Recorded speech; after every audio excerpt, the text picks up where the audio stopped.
देखिए, ये ब्रह्म मुहूर्त का सबसे जबरदस्त मंत्र बताया गया है। क्यों? क्योंकि इससे मिलने वाले फायदे और इससे मिलने वाले परिणाम बहुत अद्भुत रहे।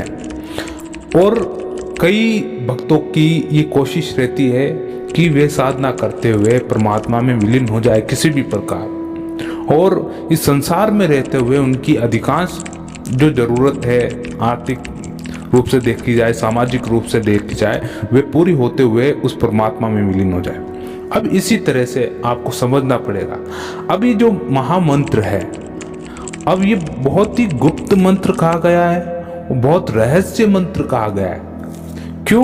क्योंकि अगर इसको ऐसा कहा जाए कि ये किसी प्रकार की आवाज है जो भीतर से उत्पन्न होती है, तो इसमें कोई गलत बात नहीं है।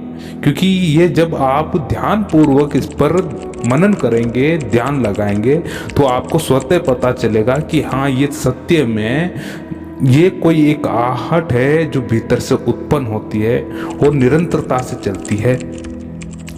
सबसे पहले सुने कि ये ब्रह्म मुहूर्त में इसका जाप बहुत ही अद्भुत लाभकारी है। 3 प्रकार के जाप होते हैं मंत्रों के: वाचिक जाप, उपांशु जाप और मानसिक जाप, जिसको प्राण जाप भी कहा जाता है। सर्वप्रथम वाचिक जाप, इसको कहा जाता है कि वाचिक जाप करने से आपको 100 गुना लाभ मिलता है। उसी जगह अगर आप एक कदम और आगे बढ़ते हैं तो उपांशु जाप आता है। अगर उपांशु जाप अगर कोई करता है तो उसके लाख गुना लाभ बताते हैं, यानी लाख गुना लाभ होगा। और सबसे उत्तम मंत्र जाप की श्रेणी में है मानसिक जाप, जिसको प्राण जाप भी कहा गया है। इसको कहा जाता है, अगर ये कोई विधि इस परिस्थिति में कोई साधक पहुंचता है कि करोड़ों गुना लाभ मिलता है। इसके फल का निर्धारण अभी नहीं हुआ कि इसके फल क्या निश्चित होगा, यानी क्या मिलेगा इसका फल, लेकिन जिसका लाभ करोड़ों गुना मिलता हो तो मान के चलिए उसका परिणाम, उनका फल कितना अच्छा होगा, कितना उत्तम होता होगा। सर्वप्रथम जानते कि मंत्र जाप का आपके जीवन में क्या प्रभाव है। ब्रह्म मुहूर्त में उठकर और इस मंत्र को जाप को करते हैं तो कितना फल मिलता है और इसके लाभ क्या है, फायदे क्या है। सर्वप्रथम मैं ये बताने की कोशिश करता हूँ, फिर इस मंत्र का विवरण मैं आपको देता हूँ और उस विधि से करें, उसी सटीक विधि से करें, ताकि आपको 100 गुना लाभ मिले इस विधि के द्वारा, और जो आप चाहते हैं वो चीज आपको प्रत्यक्ष रूप में मिले। सर्वप्रथम इसके लाभ सुने कि अगर मंत्रोच्चारण करते हैं आप, भले कोई भी मंत्र हो, ये केवल जो मैं बता रहा हूँ वो नहीं, कोई भी मंत्र हो इस दुनिया में, कोई भी इष्ट का आप मंत्र ले, कोई भी मंत्र ले, गायत्री मंत्र ले, महामृत्युंजय मंत्र ले, और कोई भी है ना, भगवान श्री हरि का मंत्र ले, द्वादशी मंत्र, तो इनके सबसे उत्तम लाभ है। सर्वप्रथम एक चित्त में स्थायित्व आने लगता है आपके भीतर, जो मन में विचलता है, इधर उधर भागता रहता है, ये स्थायी होने लगता है। स्थायित्व आने के पश्चात इसके भीतर एक एकाग्रता उत्पन्न होती है। एकाग्रता उत्पन्न होने के पश्चात क्या होता है कि मन का विचलन इतना नहीं रहता, वे एक जगह स्थायित्व हो जाता है और वो निरंतरता से जिस मार्ग पर आप जा रहे हैं ध्यान में, उसी मार्ग पर चलता जाता है। तीसरा जाने कि जो भीतर मंत्र जाप जो भी साधक करता है, नाम जाप हुआ, मंत्र जाप हुआ, प्रभु का नाम हो, कीर्तन करता है, उस व्यक्ति के अंदर, उस साधक के अंदर किसी भी प्रकार का ना तो अहम भाव है, ना लालच है, ना मोह है, किसी भी संसारिक वस्तु का उस पर किसी प्रकार से कोई भी असर नहीं पड़ता है कि अगर ये संसार में उस चीज का त्याग कर दे तो उस पर क्या प्रभाव पड़ेगा। किसी प्रकार का कोई प्रभाव नहीं पड़ता है। अगर वे उस भौतिक चीज का, उस संसारिक रूप का वो त्याग करे तो किसी प्रकार का उन पर कोई प्रभाव नहीं पड़ता। सबसे उत्तम बात है। चौथा कि मन के विचारों में अंकुश लाने में बहुत ही फायदेमंद है, और ये बहुत ही फायदेमंद है। और आखिरी में जो बता रहा हूं, नाम जप मंत्र जाप आपके लाखों जन्मों के पापों का नाश करते हैं।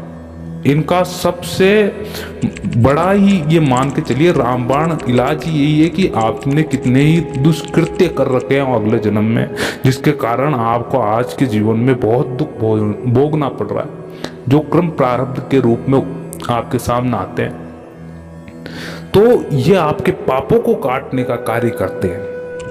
अब सुने, ये विधि मैं आपको बता रहा हूँ, ध्यान पूर्वक सुने कि ब्रह्म मुहूर्त में अगर आप चाहें तो इसको बिस्तर पर लेटे लेटे कर सकते हैं। आप चाहें तो नहा धो के एकदम प्रभु के नाम सुमरन करने जा रहे हैं तो सबसे अच्छा होता है कि भाई प्रभु के सामने अगर पेश हुआ जाए, यानी हाजिर हुआ जाए, तो नहा धो के उत्तम वस्त्र पहन के फिर उनके सामने जाया जाए। ये सबसे अच्छी विधि बताई गई। वैसे कहा जाता है नाम जप में किसी प्रकार का इतना होता नहीं, मगर जहाँ पर आप प्रभु की भाई असीम रूप से आप दीपक कर रहे हैं, धूप बत्ती कर रहे हैं, पूरा विधि से कर रहे हैं, तो उससे पूर्व नहा लेना ही सबसे उत्तम माना गया है।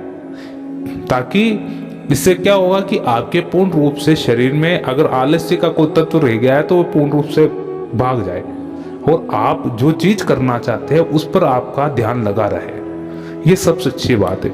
इसलिए मैं कहता हूं कि अगर आप ब्रह्म मुहूर्त में उठते हैं तो एक बार जरूर नहा लें, ताकि आपका आलस्य पूर्ण रूप से त्याग दे आप। अब ध्यान से सुने कि ब्रह्म मुहूर्त में ये प्रक्रिया करनी है आपको, ये मंत्र का जाप करना है और इसको निरंतरता से करें, बहुत ही अच्छा रिजल्ट है। और देखिए, इसको काफी गुप्त मंत्र बताया गया है। गुप्त कैसे? क्योंकि ये भीतर चलता है, मानव के भीतर चलता है। मानव के भीतर क्या है, निरंतर से रूप से चलती है कि जो बिना रुके चलती रहती है। तो सबसे पहला आता है कि भाई हम हृदय की धड़कन है, ये बिना रुके चलती रहती है। और उसके अलावा श्वास है, श्वास बिना रुके। लेकिन जब वो श्वास को छीन लिया जाए तो हृदय की धड़कन अपना आप बंद हो जाती है, उसका संचालन नहीं होगा। प्राणों का, ये इसमें प्राण रूपी तत्व है जिसके कारण ये पूरा शरीर चल रहा है। अब इसको ही सबसे बड़ा महत्व दिया गया है। महात्मा बुद्ध ने भी इसको महत्व दिया और कई सन्यासी ऐसे हुए हैं, कई साधु महात्मा ऐसे हुए हैं जो भीतर चल रहे हैं, इस प्राण जाप को बहुत ही उत्तम महत्व दिया और अपने जीवन में बहुत ही उच्चतम स्थान पे गए। तो आज भी इतिहास में उनका नाम लिया जाता है इस आध्यात्मिक मार्ग पर कि आपको ब्रह्म मुहूर्त में उठ गए, स्नान करना चाहे, श्रद्धा हो तो आप करें। अगर आपकी स्थिति ऐसी नहीं है कि आप उठकर चले फिर सकते हैं, तो आप अपने बिस्तर पे बैठे रहें, बैठ जाएं, थोड़ा सीधा कमर करके बैठे और फिर श्वासों पर ध्यान जाए। सबसे पहले आपकी श्वास आ रही है और आपकी श्वास जा रही, उस चीज पर आपको ध्यान लगाना पड़ेगा। शुरुआत में आपके 1 मिनट तक शुरुआत में पूर्ण रूप से ध्यान नहीं जाएगा, ध्यान टिक नहीं पाएगा इस पर। इसलिए आप लंबी और गहरी श्वास ले भीतर।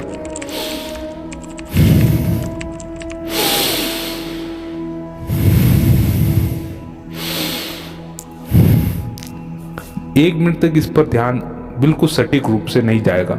फिर धीरे धीरे आप इस पर ध्यान टिका के रखेंगे, यानी लगा के रखेंगे और इस बुद्धि को घुमा कर रखे, एक तरह से इसमें उलझा कर रखे कि आखिरकार ये श्वास आ कहाँ से रही है और ये श्वास जा कहाँ तक रही है। इस मन को इसमें इस चीज में फंसा कर रखे, ये उत्पन्न कहाँ से, इसका यानी इसकी जड़ मूल तत्व कहाँ से है, जहाँ से प्रारंभ हो रही है और जहाँ पर ये खत्म होती है, कैसे खत्म हो रही है। ये प्राण इधर यानी आपके अंदर और बाहर आते और जा रहे हैं, ये आखिरकार हो कैसे रहा। इस मन को उलझा कर रखे, इसमें इसको किसी भी प्रकार का ना तो उत्तर दे, इसको इस मन को किसी प्रकार का ना उत्तर दे और ना किसी प्रकार का इसमें कोई बाधक तत्व डाले। केवल इतना इससे जानने की कोशिश करे कि ये आखिरकार हो कैसे रहा है, स्वतः कैसे हो रहा है, किस प्रकार से इसका संचालन हो रहा है। ये श्वास आ रही है और जा रही। जब आपका ध्यान इस पर लगने लगेगा, ये एक दिन में नहीं होगा, आपको समझ में भी नहीं आएगा आखिरकार एक दिन में कैसे समझ में आए, इसको समझे कैसे। धीरे धीरे जब आप 2-3 दिन में आप एकदम सटीक रूप से आपका बुद्धि स्थायित्व हो जाए, आपकी बुद्धि स्थिर होगी, आपकी मन की विचलता एकदम शांत होगी, सहज रूप से हो जाएगी, तब आपको समझ में आएगा और भीतर से एक आवाज प्रकट होती सुनाई देगी एकदम स्पष्ट रूप से। वो बाहर की आवाज, बाहर की कोई भी भौतिक आवाज नहीं होगी, वो होगी तो होगी आपके सिर्फ भीतर की आवाज, जिसको आप सहज रूप से सुन सकेंगे। और उसका नाम है, उस मंत्र का नाम होगा, जैसे आप भीतर श्वास खींचेंगे सो, अंदर हवा जाएगी आपकी सो, और जब आप बाहर छोड़ेंगे उसको ह, यानी हंग, सो हंग, सो हम, सो ह। ये उस पर आधारित करता है कि इसकी आवाज किस प्रकार से, जो साधक इसको महसूस कर रहा है, अनुभव कर रहा है। तो ये हंग भी हो सकती है, सो हंग, सो हम भी हो सकता है, और सो ह। इसमें किसी भी प्रकार का ऐसे आप त्रुटि ना निकाले कि ये गलत मंत्र बता रहे हैं। ये मंत्र गलत नहीं है, ये हो ही नहीं सकता। जो आहट है, जो आवाज है, वो कभी गलत नहीं हो सकती।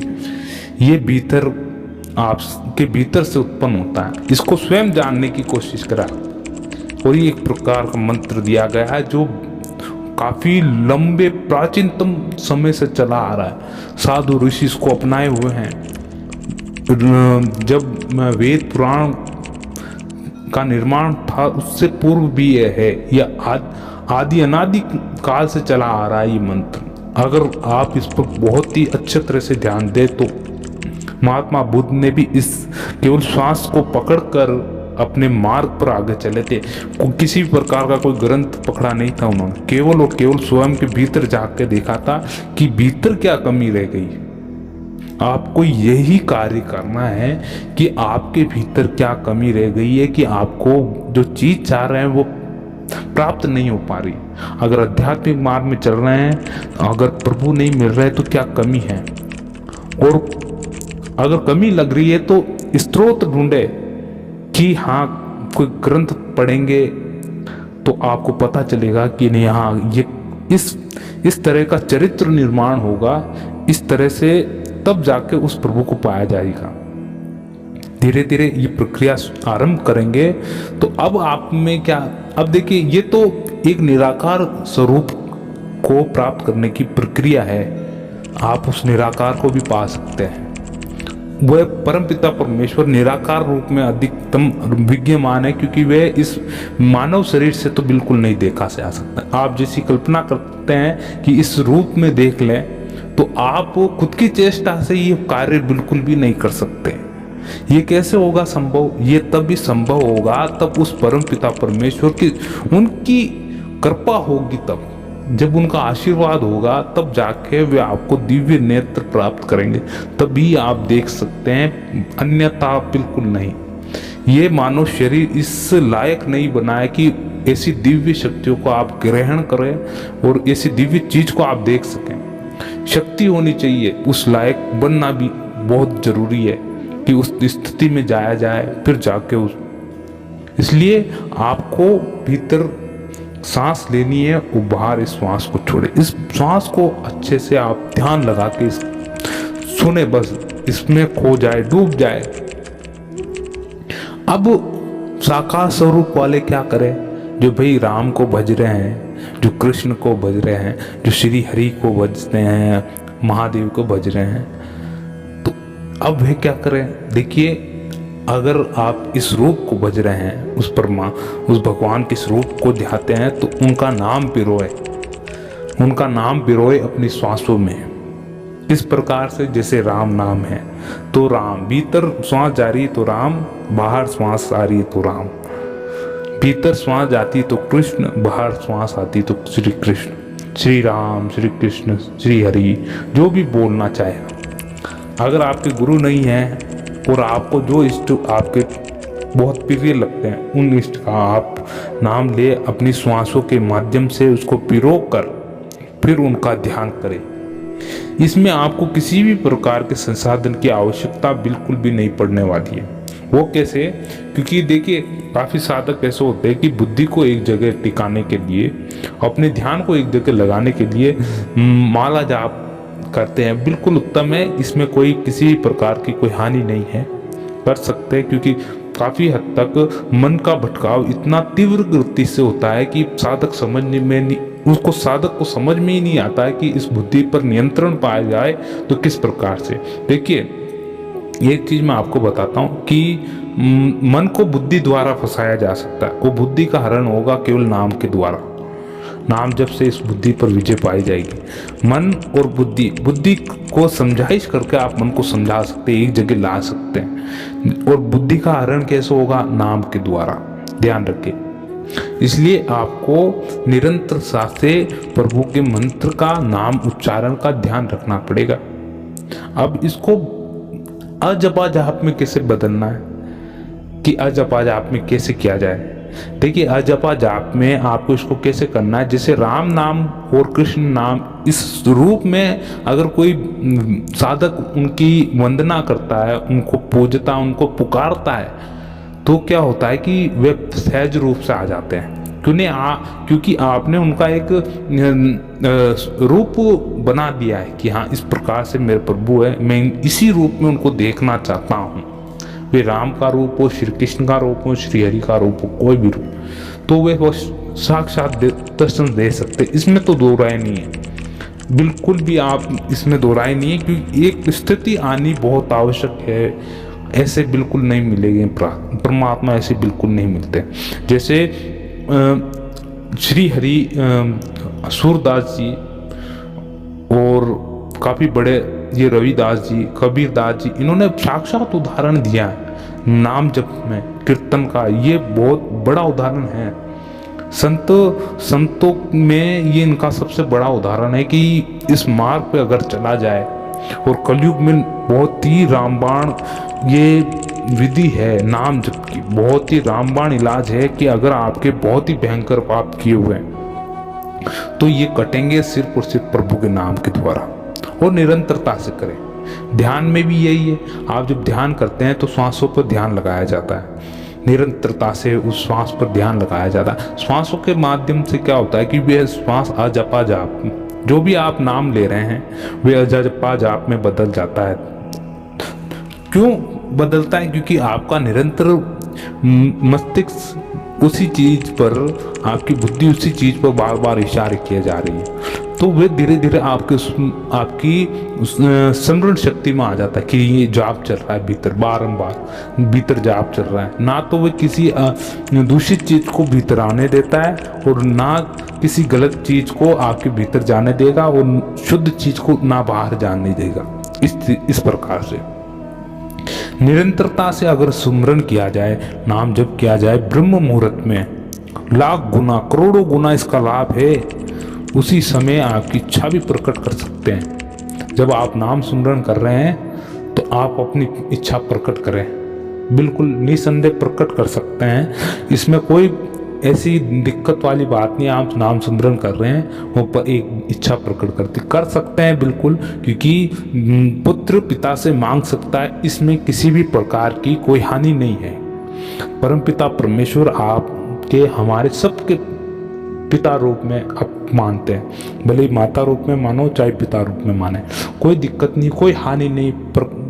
आपकी मन की व्यथा आप प्रकट कर सकते हैं, और जैसे तैसे करेंगे आप कुछ ही दिनों में देखेंगे कि आपकी वो समस्या का समाधान हो जाएगा।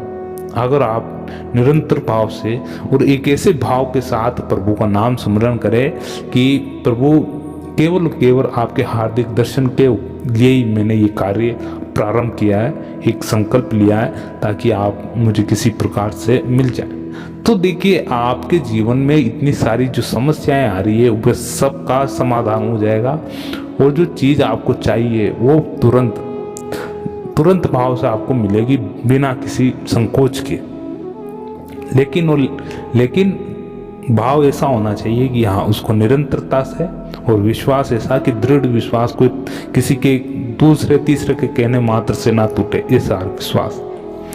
तो इस चीज का आप ध्यान रखें, मानसिक जाप का ध्यान रखें, भीतर शुद्धता बनाए रखें, क्योंकि पवित्र स्थल पर ही परमात्मा का निवास स्थान होता है, ध्यान रखें। आपको ये वीडियो कैसा लगा? अगर वीडियो अच्छा लगा हो तो इसको लाइक जरूर करें, कमेंट करें हमारे चैनल पर अगर वीडियो अच्छा लगा, और चैनल को सब्सक्राइब करें। आत्मा का सफर। मिलते हैं अगले वीडियो में, जब तक के लिए जय श्री राम। ओम नमो भगवते वासुदेवाय।